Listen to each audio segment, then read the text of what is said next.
Beyond the Blue Empire, a short story. Sadie Dre from downstairs, a good-hearted woman, asked me to accompany her.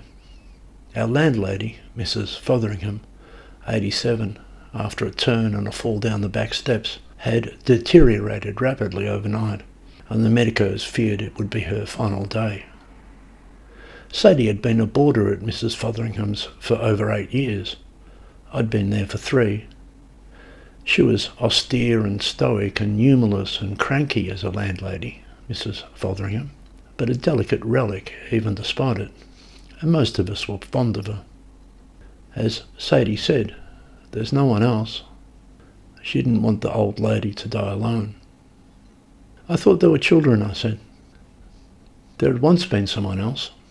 All Sadie knew was that Mrs. Fotheringham was estranged from her children, and her husband, William, a former British Navy man, had passed on decades ago.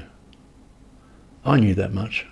There was a photograph of him in the upstairs hallway, squeaky clean and post-war in his dapper uniform, a formal unit of the Blue Empire, and there were a few items of Navy memorabilia among Mrs. Fotheringham's effects.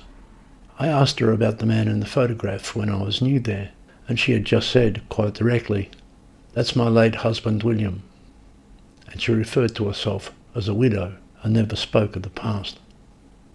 There had been friends, but she had outlived them all, and a sister who she'd outlived as well. I'm not good with hospitals, and even less wards devoted to those on death's door where patients arrive but never leave. It is the clinical aura of sickness and morbidity, and there is the contrast between the frail in their beds waiting to die and the sprightly-footed, bright-eyed nurses who, when they are not tending to the dying, live young lives as if they might live forever.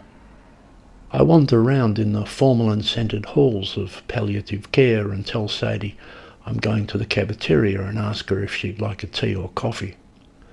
She stays with Mrs. Fotheringham, who is conscious and speaking now and then, but slowly, with not much force of breath to use, and not always coherently in full sentences. When I come back, though, she has become more talkative. Sadie holds her hands and intones quiet, comforting words, encouraging her to speak, knowing there is someone with her, rather than drift away alone.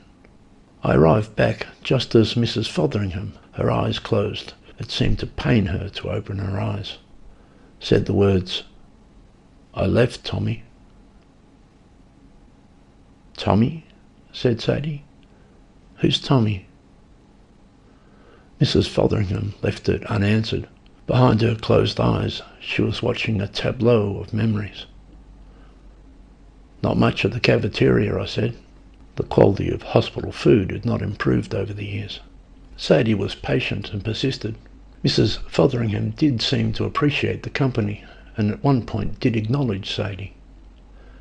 After a while, Sadie asked again, "Who's Tommy? Tell me about Tommy." "I left Tommy," said Mrs. Fotheringham again. At 87, with a broken hip and a heart that couldn't keep up any more, she seemed discomforted. I asked what painkillers she was on.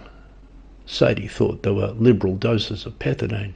The nurses were primarily concerned that she might go gently.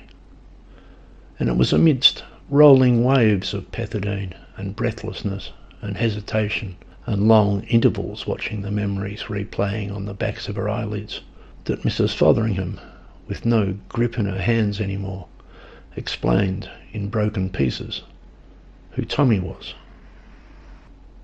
She explained that she went to school with Tommy. They went out together. They were 16. And then after school, they got married. Tommy worked in a factory making furniture. He worked hard.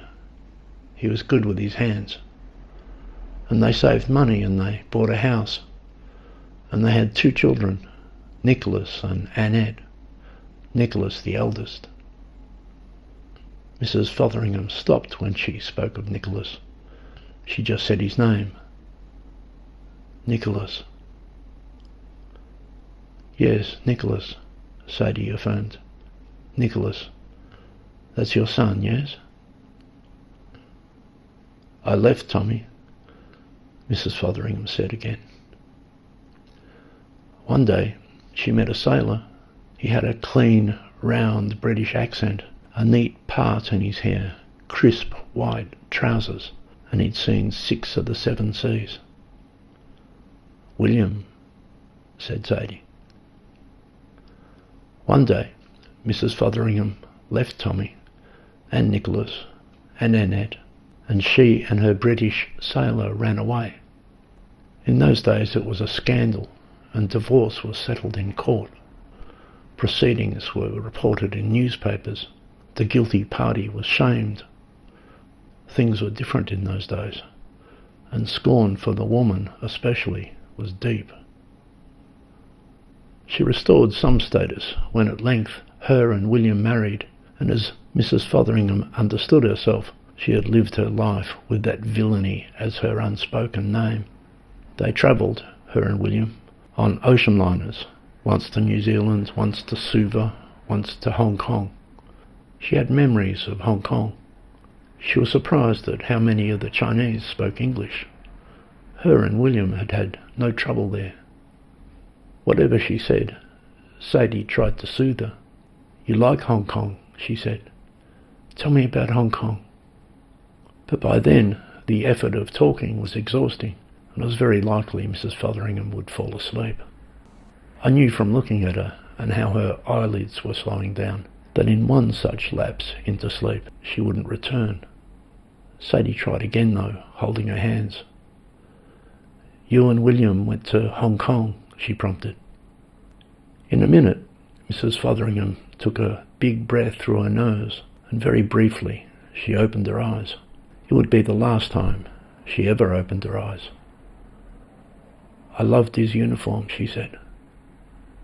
He was a horrible man.